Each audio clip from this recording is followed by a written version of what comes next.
dilindungi oleh Allah Subhanahu wa taala dari banyaknya penyakit dan virus-virus yang ada pada saat ini. Oke. Hari ini Ibu sangat senang berada di kelas kalian, bertemu dengan kalian. Terus juga kita akan melaksanakan kegiatan yang sangat-sangat bermanfaat. Sebelumnya ada pepatah yang bilang, tak kenal maka disayang. Jadi kita harus mengenal dulu baru kita sayang. Apa sih tujuannya kita berkenalan? Nah, kita berkenalan untuk saling memahami, mengerti satu sama lain, menerima satu sama lain. Nah, seperti itu. Jadi terlebih dahulu Ibu akan memperkenalkan diri Ibu dulu. Perkenalkan, nama Ibu Alma Wildi Safiera. Ibu mahasiswa dari Universitas Indraprasta, jurusan bimbingan konseling. Jadi kalian manggil Ibu Bu Alma saja, ya. Apa nama Ibu? Ya, baik banget. Hari ini Ibu akan menjelaskan tentang layanan bimbingan konseling, yaitu layanan informasi. Apa sih tujuan layanan informasi? Apa ada yang tahu? Lebih jelaskan ya. Layanan informasi bertujuan untuk membekali individu atau peserta didik dengan berbagi pengetahuan, pemahaman tentang berbagai hal yang berguna, seperti mengenal diri, merencanakan, mengembangkan pola kehidupan sebagai pelajar maupun anggota keluarga dan masyarakat. Selanjutnya, apa sih pengertian layanan informasi? Ada yang tahu di sini? Oke, dijelaskan ya. Layanan informasi adalah layanan bimbingan konseling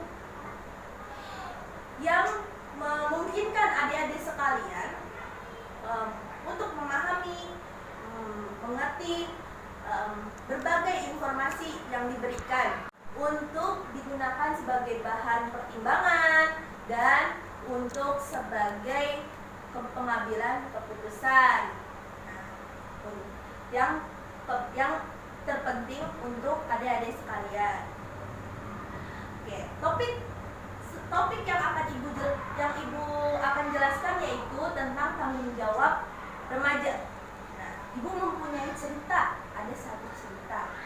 Jadi ada seorang ayah termangu di depan kepala sekolah karena anaknya melakukan aksi memecahkan kaca mobil kepala sekolah tersebut dengan meneriakkan, "Hei, ada yang berani sama saya, hadapi dulu bapak saya." Dari cerita tersebut kita bisa simpulkan kalau laki-laki tersebut atau anak tersebut dia tidak bertanggung jawab atas apa yang dia lakukan, seperti memecahkan kaca kepala sekolah tersebut dan menjadikan orang tuanya sebagai tameng untuk mempertanggungjawabkan kejadiannya tersebut. Jadi apa sih manfaat yang Ibu ceritakan tadi? Ada yang tahu? Oke, Ibu jelaskan ya. Nih, kita tahu tadi ceritanya dia membuat orang tuanya sebagai tameng. Manfaat dari cerita itu, kita sebagai anak atau remaja harus mempertanggungjawabkan apa yang kita lakukan dan tidak boleh melibatkan ataupun tidak boleh melemparkan kesalahan kita pada orang lain, ataupun kita menjadikan orang tua kita sebagai tameng ataupun teman kita menjadi tameng, padahal itu adalah tanggung jawab kamu atau kalian semua atau teman-teman semua. Intinya kita sebagai anak ataupun remaja ataupun sebagai siswa pelajar yang baik, kita harus bertanggung jawab, harus ada dalam diri kita tuh ingin mengakui kesalahan kita Nah, jangan dari kesalahan itu kalian ngumpet, tidak takut sama guru, takut sama teman-teman, takut disalahkan. Tidak boleh seperti itu. Jadi kita harus berani mengakuinya. Oke, baik. Selanjutnya, sebelum kita memasuki kegiatan ini, Ibu akan memberitahukan kepada kalian agar kalian fokus dalam mendengarkan Ibu, ya, agar kalian bisa masuk kan dan memahami apa yang Ibu jelaskan.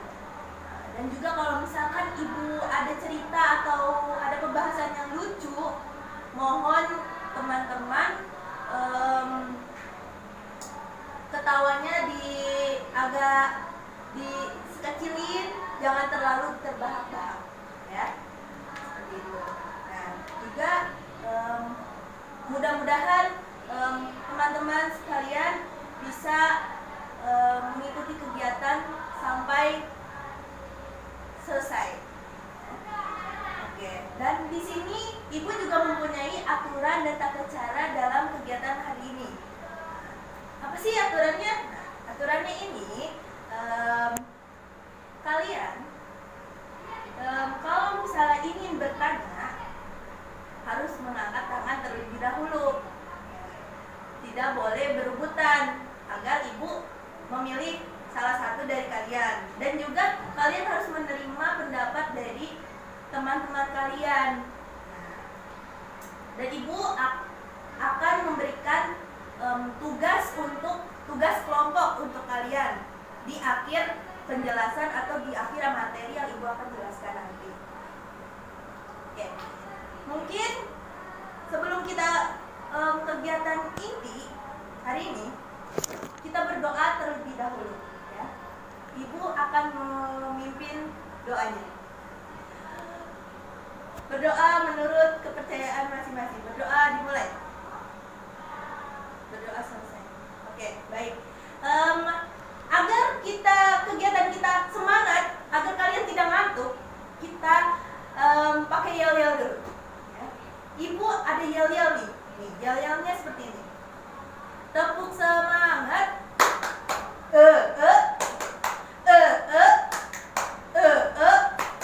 Yes, oke?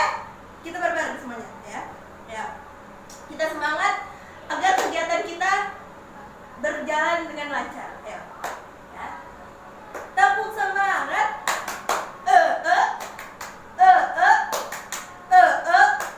Yes, ya, tepuk tangan dulu kita semua. Nah, oke. Kita masuk ke dalam kegiatannya intinya, ya. Di sini Ibu akan menjelaskan tentang tanggung jawab remaja. Oke.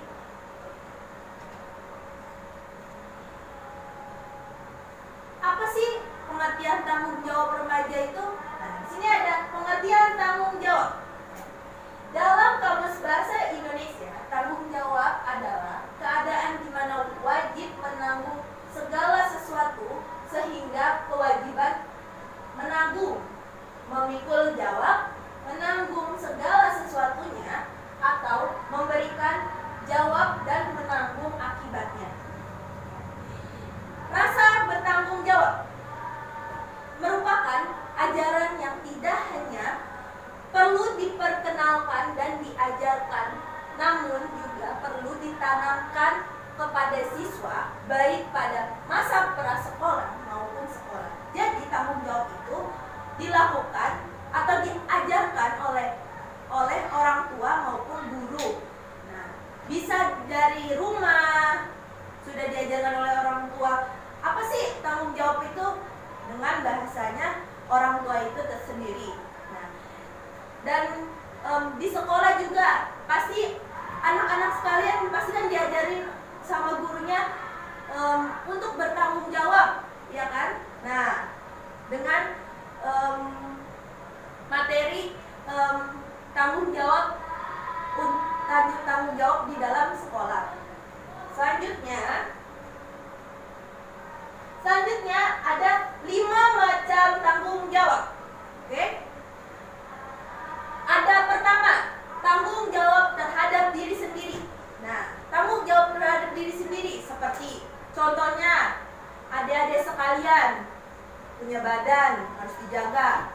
itu tanggung jawab adik-adik sekalian. Nah, terus harus dibersihkan, terus juga harus makan. Nah, kalau misal kita nggak makan, berarti kita nggak bertanggung jawab pada diri kita sendiri dong, ya kan? Nah, jadi kita harus bertanggung jawab pada diri kita sendiri, makan, minum, nah, terus olahraga biar badan kita sehat, diri kita sehat, jasmani, rohani, dan segalanya.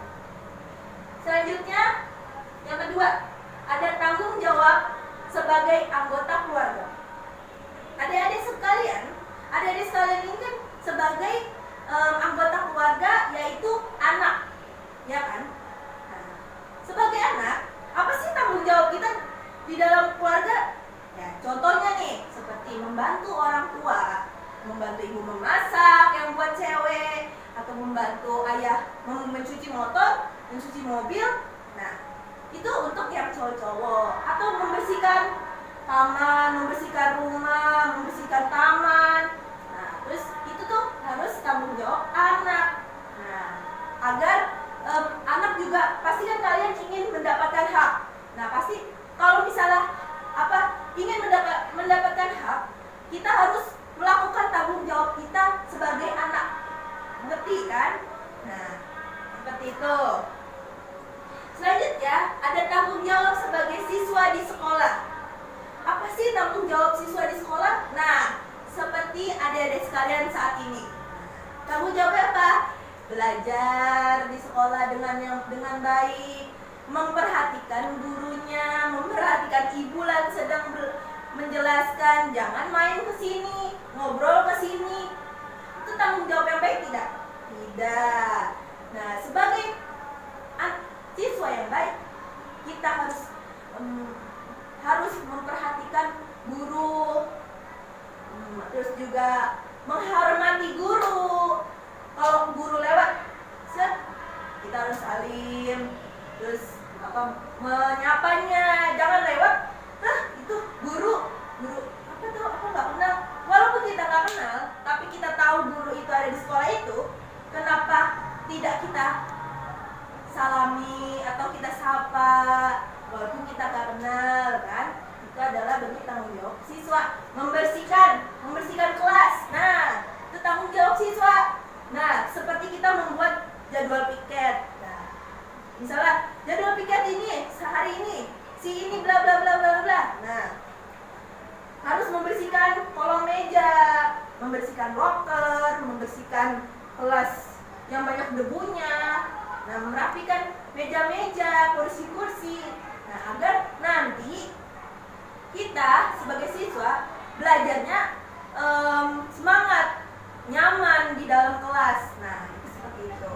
Nah, selanjutnya di sini ada tanggung jawab sebagai anggota masyarakat. Apa sih tanggung jawab sebagai anggota masyarakat? Nah, kalian ini sebagai siswa, kalian juga adalah masyarakat. Nah, contohnya tanggung jawab sebagai masyarakat. Kalau misalnya kalian sudah berumur 17 tahun, kalian memilih, tanggung jawabnya memilih presiden. Nah, itu tanggung jawab kalian. Pasti nanti ke depannya akan seperti ini. Nah, juga harus menjaga lingkungan sekitar kita, di luar rumah kita, lapangan, terus di lingkungan sekitar tetangga, nah, halaman. Nah, terus menjadi masyarakat yang baik. Contohnya ya memberi salam kepada tetangga, gitu deh. Halo Bu, assalamualaikum Bu. Jangan lewat sing gitu kan, nggak baik, ya kan? Jadi kita harus menjadi masyarakat yang baik. Ya. Nah, selanjutnya sini ada tanggung jawab sebagai umat beragama. Apa sih tanggung jawab sebagai umat beragama? Nah, kita di sini beragama pasti ada berbeda-beda. Ada yang Kristen, ada yang Islam. Nah, yang Kristen pergi ke gereja, sedangkan yang Islam pergi ke masjid. Nah, yang Islam ini melakukan ibadah seperti sholat, puasa, terus habis itu sedekah atau apa. Yang terpenting itu adalah sholat 5 waktunya. Sedangkan yang misalnya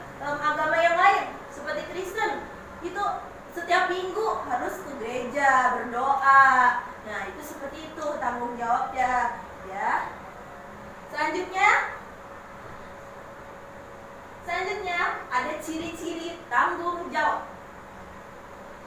Apa sih ciri-ciri tanggung jawab? Nah, di sini Ibu menulis ya, ada 10 ciri-ciri tanggung jawab. Di sini pertama, melakukan tugas rutin tanpa harus diberitahu.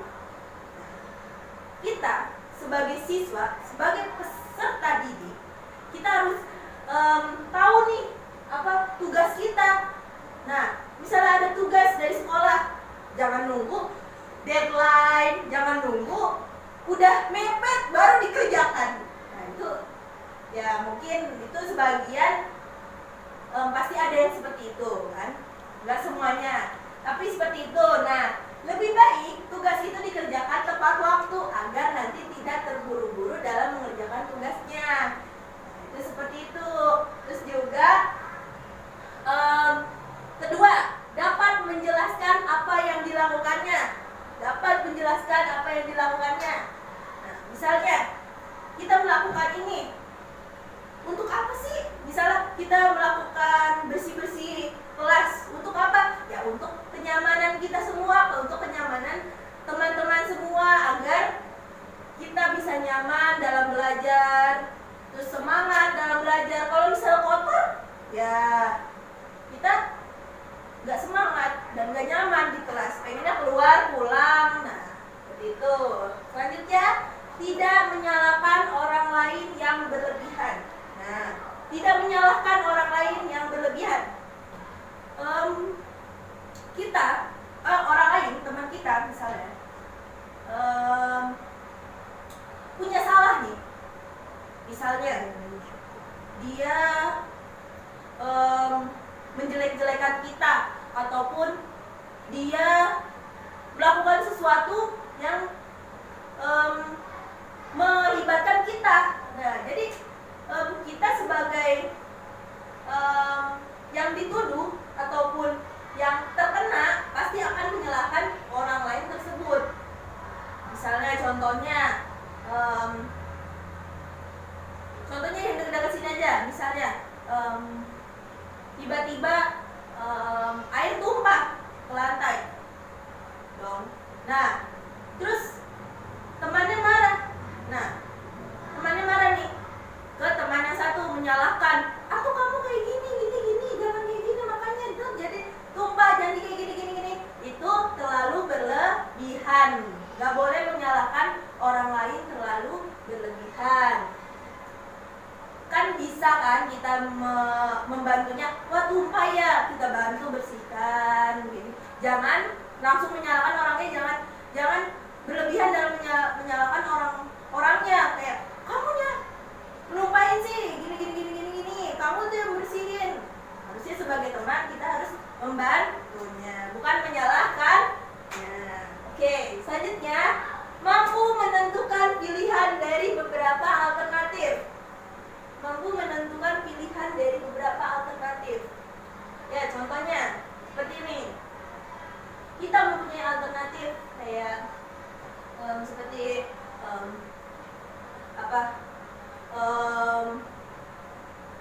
kita lebih nyaman belajar di sekolah. Nah, tapi kalau di rumah juga nyaman. Nah, lebih alternatif yang mana? Nah, alternatifnya kalau di sekolah ada guru, bisa bertanya langsung kepada gurunya, ya kan? Nah, sedangkan kalau di rumah nggak ada guru tapi ada bah Google. Jadi kita memilih yang alternatif nih, yang lebih paham dan mungkin adik-adik sekalian, yang alternatif pilihannya udahlah di sekolahan aja. Udah di sekolahan aja, biar bertemu guru. Misalnya gurunya cantik gitu kan, aduh bu, aku pengen nanya, padahal cuma modus, kayak seperti itu. Ada juga kalau di rumah, pilihan di rumah aja deh, bisa di Mbak Google. Semuanya ada di Mbak Google, karena itu beda-beda orangnya, kan? Selanjutnya, bisa bermain atau bekerja sendiri dengan senang hati. Nah, jadi contohnya kayak gini. Bisa bermain atau bekerja sendiri dengan senang hati. Apapun yang kita kerjakan,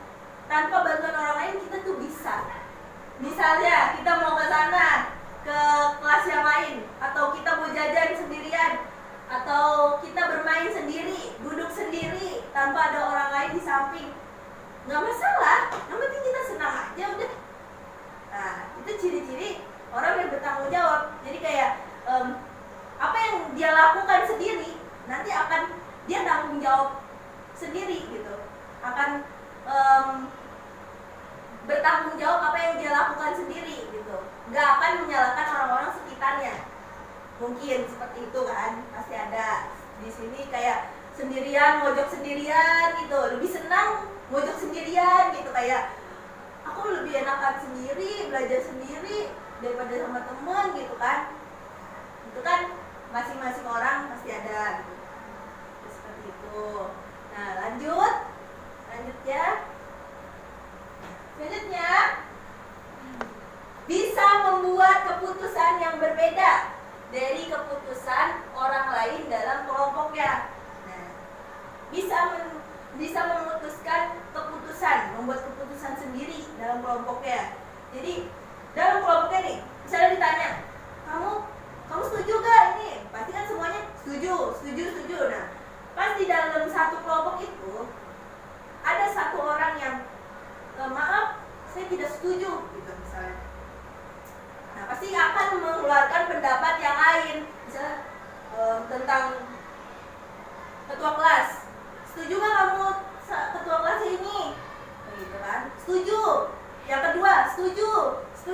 Yang kelima, ternyata dia tidak setuju. Karena apa? Coba kita tanya. Karena apa? Gitu kan? Nah, dia berpendapat karena yang ketua kelas ini kayaknya saya nggak yakin deh. Dia kayaknya yang saya lihat orangnya egois gitu. Yang saya lihat kayak gini. Nah, itu dia mempunyai pandangannya sendiri, pendapatnya sendiri, tidak mengikuti orang lain. Selanjutnya ada punya beberapa saran atau minat yang tekun.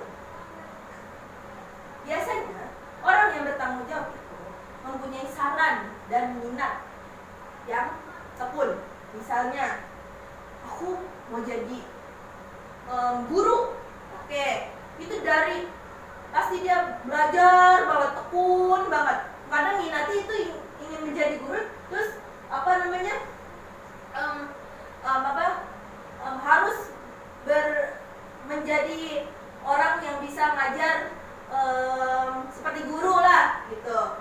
Nah, terus habis itu pasti kan tekun dalam belajar, dia fokus, dia tahu aku pengen jadi guru apa ya, gini ya. Pasti kan dia akan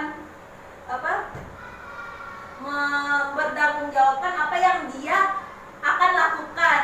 Nah, seperti itu. Jadi kalau misalnya dia nggak diterima jadi guru, oke, itu salah apa nih yang salah dari saya begitu. Dia cari lagi. Nah, seperti itu. Nah, selanjutnya menghormati dan menghargai aturan. Nah, menghormati dan menghargai aturan. Orang yang bertanggung jawab itu sangat-sangat menghormati dan menghargai aturan. Aturannya misalnya di dalam sekolah ada adik-adik sekalian yang males banget sih aturannya kayak gini, kayak udahlah dilanggar aja, buat apa sih aturan, kan pasti buat dilanggar. Tapi orang yang bertanggung jawab tidak akan melanggar ataupun melanggarnya. Seperti itu. Pasti akan menghormati dan menghargai aturan tersebut. Contohnya seperti rambutnya panjang nih. Di sekolah kan nggak boleh nih rambutnya panjang. Yang buat cowok, buat cewek. Ya. Buat cowok rambutnya panjang. Otomatis orang yang bertanggung jawab, yang punya ciri-ciri bertanggung jawab, malamnya itu akan memotong rambut langsung, nggak nunggu kayaknya besok juga nggak ada sih guru BK, nggak ada kayaknya, nggak mungkin ditegur, nggak mungkin. Harus nunggu ditegur dulu kalau orang-orang. Kalau orang yang ada jiwa-jiwa bertanggung jawabnya, dia mikir, iya ya, nanti malam aku syukur lah daripada besok diingin tegur sama guru BK, tiba-tiba kan nggak tahu. Nah, seperti itu. Lanjut, di sini dapat berkonsentrasi pada tugas-tugas yang rumit. Konsentrasi pada tugas-tugas yang rumit. Oke. Contohnya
kayak misalnya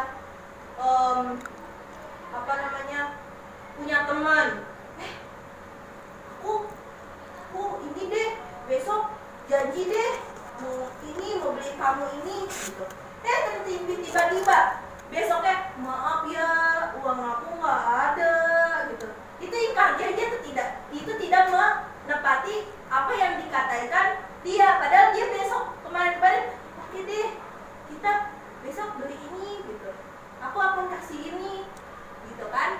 Tiba-tiba besoknya maaf ini ada aja alasannya karena tidak menepati apa perkataan dia sendiri. Jadi seperti itu adalah ciri-ciri orang yang bertanggung jawab. Di sini ada nggak sih orang-orang yang bertanggung jawab? Nah, pasti ada dong, ya kan?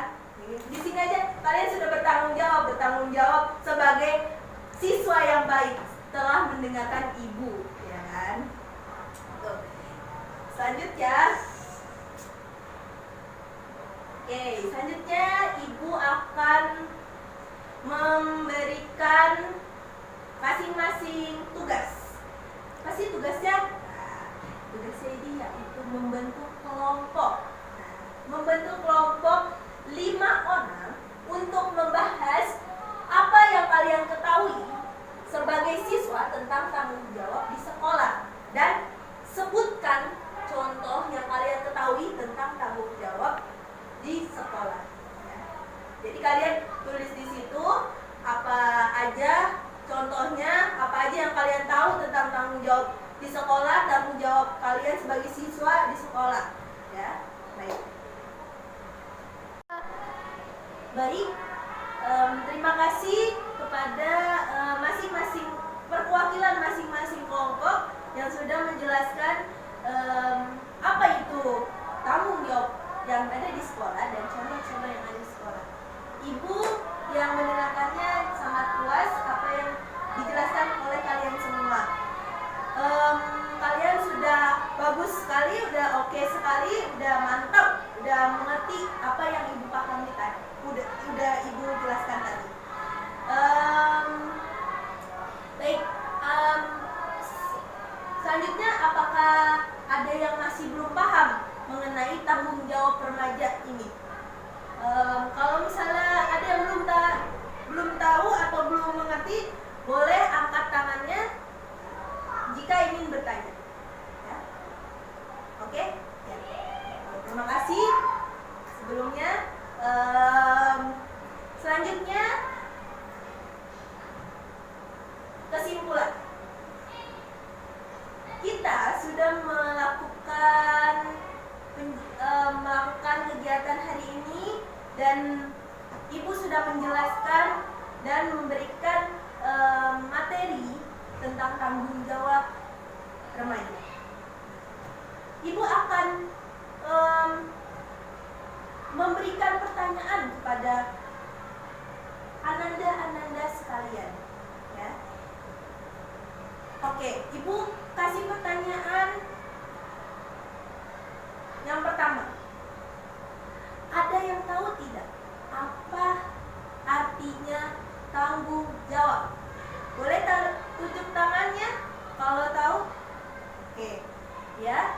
Baik, terima kasih pada Ananda sudah menjawabnya. Kedua, ibu ingin bertanya, apa 5 macam tanggung jawab? Ada yang tahu? Tunjuk tangannya. Ya, baik Ananda. Oke, terima kasih untuk Ananda sudah menjawab pertanyaan ibu.